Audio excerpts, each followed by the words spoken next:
आइए मित्रों, हमारे YouTube चैनल स्वाध्याय में आपका हार्दिक स्वागत अभिनंदन। आज हम आपके लिए लेकर आए हैं श्री शुकदेव के प्रति देव ऋषि नारद का उपदेश इस शीर्षक पर प्रेरणादायक ज्ञानवर्धक ज्ञान चर्चा। अगर आपने हमारे चैनल को लाइक और सब्सक्राइब नहीं किया है तो आपसे निवेदन है, कृपया चैनल को लाइक और सब्सक्राइब अवश्य करें। शारीरिक दुख के नष्ट हो जाने पर यदि मानसिक दुख उत्पन्न हो जाए और यदि उसे दूर करने का कोई उपाय न दिख पड़े तो उसके लिए न तो चिंता करनी चाहिए और न दुखी ही होना चाहिए। दुख को हटाने का सबसे अच्छा उपाय यही है कि उसके लिए चिंतित न हो, क्योंकि चिंता करने से दुख नष्ट नहीं होता, प्रत्युत बढ़ता है। अतः उसकी ओर से उदासीनता ही श्रेयस्करी है। बुद्धि के उत्तम उत्तम विचारों से मानसिक दुख को तथा औषधि का सेवन कर शारीरिक असुख को दूर करें, यही बुद्धिमानों का कर्तव्य है। दुख के समय अज्ञानियों की तरह घबराना नहीं चाहिए। यौवन, सौंदर्य, दीर्घ जीवन, धन का संचय, आरोग्यता और प्रिय वस्तु का संयोग, ये सब अनित्य है, अर्थात सदा टिकाऊ नहीं है। अतएव बुद्धिमान विद्वान यौवनादि में लिप्त एवं आसक्त न हो, देशव्यापी विपत्ति को व्यक्तिगत मानकर शोक न करना चाहिए, किंतु शोकातुर न होकर उस विपत्ति की निवृत्ति के लिए उद्योग करना चाहिए। यदि उद्योग करने पर भी वह न हटे तो न तो दुखी हो और न घबराओ। विद्वान और विचारशील लोगों ने अच्छी तरह छानबीन करके और संसार के गतागत वृत्तांतों को पढ़ एवं सुनकर यह निर्णय कर दिया है कि मानव जीवन में सुख की अपेक्षा दुख ही अधिक है। सो उनका यह निर्णय निसंदेह ठीक है। इंद्रियों के विषय में प्रेम होने के कारण और मोहवश अप्रिय मृत्यु प्राणियों को आकर घेर लेती है। जो मनुष्य सांसारिक सुख दुख की ओर ध्यान नहीं देता वह जीवन मुक्त हो जाता है। ऐसे मनुष्य को विद्वान लोग शोक सागर से पार हुआ मानते हैं। धनादि ऐश्वर्य का त्याग करने में मनुष्य को बड़ा दुख होता है। धन की रक्षा करने में भी सुख नहीं मिलता और धन की प्राप्ति में भी बड़े बड़े कष्ट भोगने पड़ते हैं। अतएव ऐसे धन की यदि हानि हो तो उसके लिए शोक न करना चाहिए, क्योंकि जो वस्तु सब समय दुखदायिनी है उसका नाश होने पर तजन्य दुख का नाश हुआ भी मानना चाहिए। धन प्राप्ति की भिन्न भिन्न दशाओं और न्यूनाधिक विशेष अवस्थाओं में साधारण मनुष्य निज आर्थिक अवस्था से कभी संतुष्ट नहीं होते और अंत में स्वयं नष्ट हो जाते हैं। किंतु पंडित जन सदा अपनी आर्थिक परिस्थिति से संतुष्ट रहते हैं। समस्त संचयों का अंत में नाश होता है, समस्त उन्नतियां अंत में अवनति को प्राप्त होती है, सब प्रकार के संयोगों का अंतिम परिणाम वियोग होता है और सभी जीवन अंत में मृत्यु को प्राप्त हो जाते हैं। अतएव संचय, उन्नति, संयोग और जीवन को तुम सुख का हेतु मत मानो। ज्ञानी जनों ने ठीक ही जान लिया है कि तृष्णा का कभी अंत नहीं होता, अतएव संतोष ही में बड़ा सुख है। इसीलिए विद्वजन संतोष को बड़ा धन मानते हैं। एक क्षण के लिए भी आयु का ह्रास होना बंद नहीं होता, क्योंकि यह शरीर अनित्य है। अतएव ज्ञानियों को विचारना चाहिए कि नित्य वस्तु कौन सी है। उस नित्य वस्तु को जान लेना ही सबसे बड़ा ज्ञान है। प्राणियों में मुख्य सत्ता का चिंतन करके जो लोग चेतनात्मा को जान लेते हैं वे परम पद को देखते हुए संसार सागर से पार हो जाते हैं और उन्हें किसी प्रकार का शोक नहीं व्यापता। अर्थात वस्तु स्थिति का यथार्थ ज्ञान होते ही शोक और मोह नष्ट हो जाते हैं। तृप्त न होकर कामनाओं के वशवर्ती पुरुष को मृत्यु वैसे ही उठा ले जाती है जैसे बाघ, बकरी आदि हीन बल वाले पशुओं को उठा ले जाता है। यद्यपि मृत्यु रूपी बाघ मुख खोले खड़ा है, तथापि दुखों से बचने के लिए एवं उससे छुटकारा पाने के लिए ज्ञान दृष्टि से काम लेना चाहिए। शोक को त्याग कर परमार्थ का चिंतन करना चाहिए। परमार्थ का तत्व ज्ञान होने पर पहाड़ों जैसे बड़े बड़े दुख भी नष्ट हो जाते हैं। शब्द, स्पर्श, रूप, रस और गंध, इंद्रियों के इन 5 विषयों का चाहे धनी हो या निर्धन, सब लोग समान रूप से उपभोग कर सकते हैं, किंतु इन विषयों के उपभोग के अतिरिक्त अन्य लाभ नहीं है।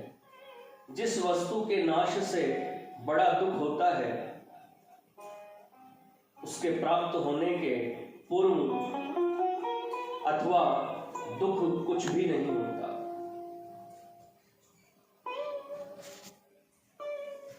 जिस वस्तु के नाश से बड़ा दुख होता है, उसके प्राप्त होने के पूर्व सुख अथवा दुख कुछ भी नहीं होता।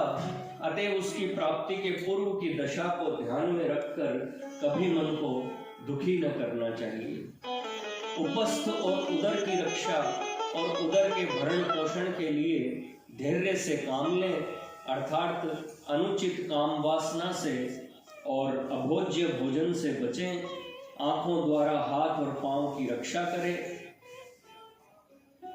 मन से आंखों और कानों की रक्षा करें और विद्या द्वारा मन एवं वाणी की रक्षा करें, अर्थात मन एवं वाणी को विद्या अभ्यास में लगाकर इन दोनों को अनुचित कार्यों की ओर से रोकें। भलाई बुराई से मन हटाकर जो शांतिशील पुरुष उदासीन भाव से यात्रा कर संसार से पार होता है, वही सुखी रहता है और वही पंडित कहलाता है।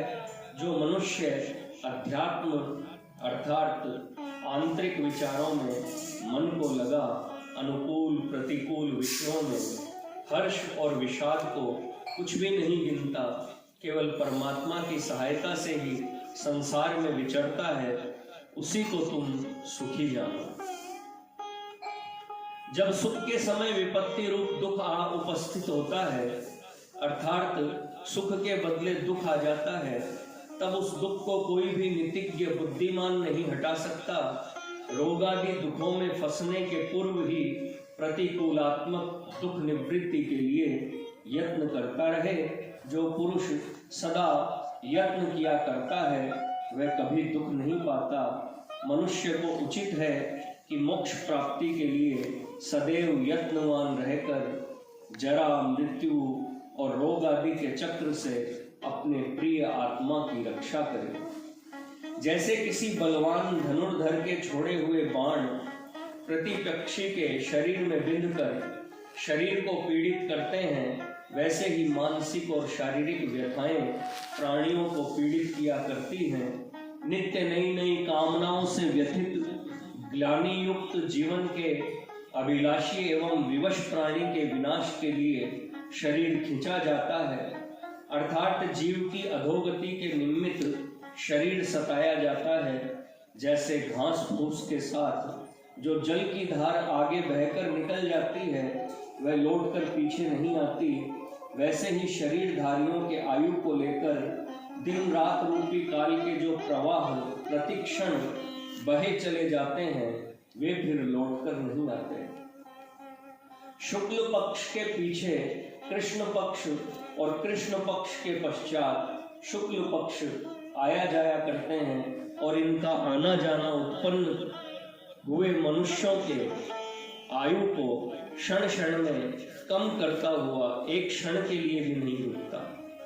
बारंबार सूर्योदय और सूर्यास्त होने से बने हुए दिन और रात आदि कालों का प्रवाह स्वयं अजर अमर बन प्राणियों को सुख दुख देता है, उनको मारता है और उत्पन्न किया करता है। काल के प्रभाव से ऐसे ऐसे कार्य प्रत्यक्ष होते देखे जाते हैं जिनके होने की संभावना की कल्पना तक कभी नहीं की गई। जिनके होने की संभावना की कल्पना तक कभी नहीं की गई थी, जो प्राणी अथवा धनादि पदार्थ कल हमारी आंखों के सामने विद्यमान थे, वे आज नहीं रहे। मानो कल का दिन उन सब को अपने साथ लेता गया। यदि कर्म फल विधान ईश्वर अथवा देव के अधीन न होता तो प्रत्येक मनुष्य जो चाहता वही कर सकता था। संयमी, चतुर एवं बुद्धिमान जन भी कर्महीन विफल जीवन अर्थात दुखी और दरिद्र देखे जाते हैं, और महामूर्ख, निर्बुद्धि, सर्वगुणहीन तथा नीचाति नीच पुरुष सब प्रकार से भरे पूरे और सुखी देख पड़ते हैं। उनको कोई सज्जन और धर्मात्मा जन अच्छा नहीं समझते। इसी प्रकार न मालूम कितने लोग जो सदैव पशुआदि की हिंसा किया करते हैं, क्योंकि उनकी हिंसामयी प्रवृत्ति है, और जो रात दिन दूसरे लोगों को धोखा दे ठगा करते हैं, वे पतित पामर जन भी जन्म भर सुख चैन से अपना जीवन बिता देते हैं।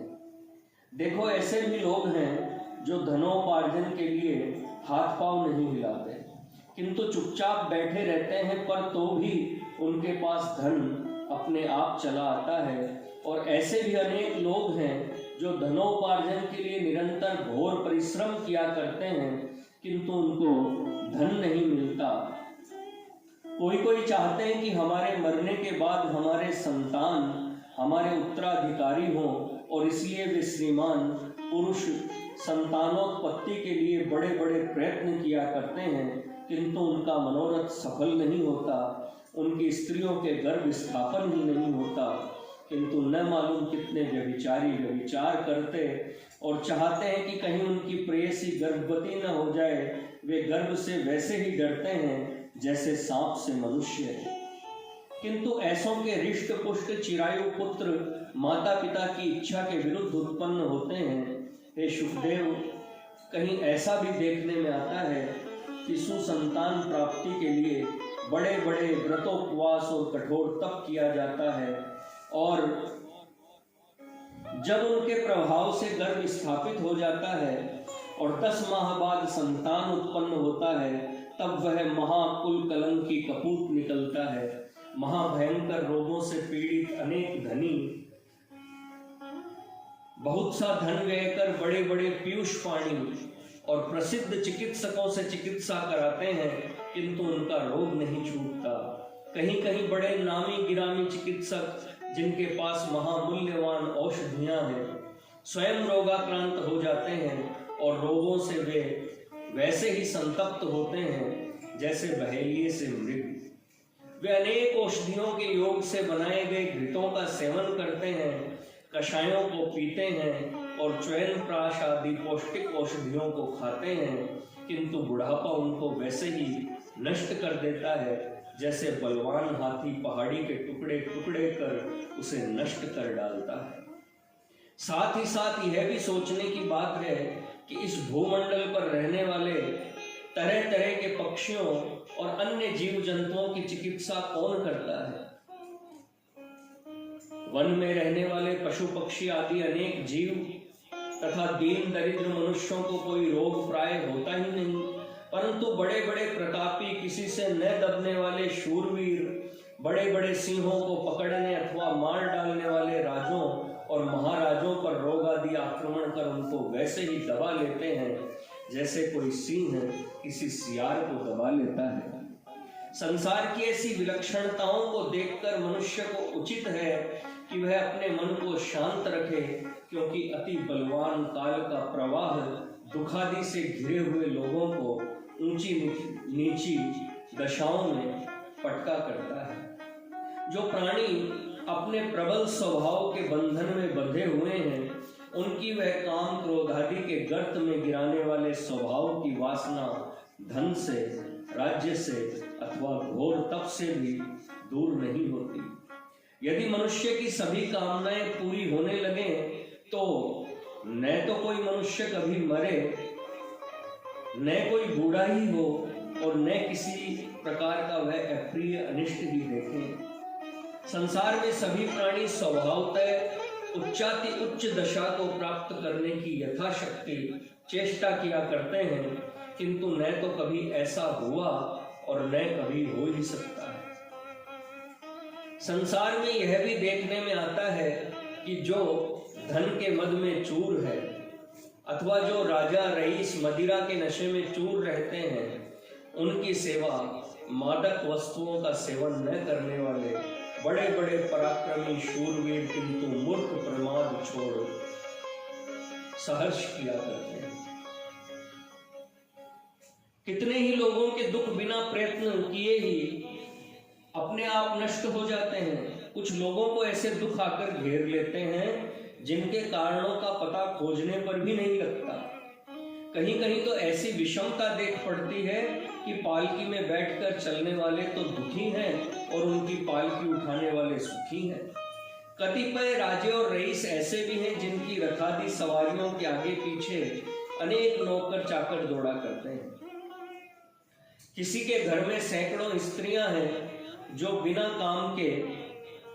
काम भोग के तड़पा करती हैं, और अनियंत्र सैकड़ों पुरुष ऐसे हैं जो स्त्रियों के लिए तरसा करते हैं। हर्ष शोक हानि लाभ सुख दुखादि में रमने वाले प्राणी प्राय इसी प्रकार दुखित दिखलाई पड़ते हैं। इस संसार में नाना प्रकार के दुख हैं। अतएव हे शुकदेव, मैंने जो अभी तुमसे कहा है उस पर तुम विचार करो और तदनुसार ही संसार को देखो।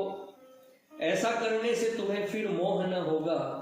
तुम धर्म अधर्म दोनों के फलों का त्याग करो और सत्य असत्य के झंझट में न पड़ो। जैसे प्रकाश अंधकार का अविच्छिन्न संबंध है, वैसे ही धर्म अधर्म और सत्य असत्य का संबंध समझ उन्हें त्यागो। हे शुकदेव, हे ऋषि प्रवर, यह परम गुह्य रहस्य विचार मैंने तुमसे कहा है। इसी ज्ञान के प्रभाव से देवता लोग मर्त्य लोक को छोड़ स्वर्ग पा सके हैं। यह कल्याण का परम सुंदर मार्ग है।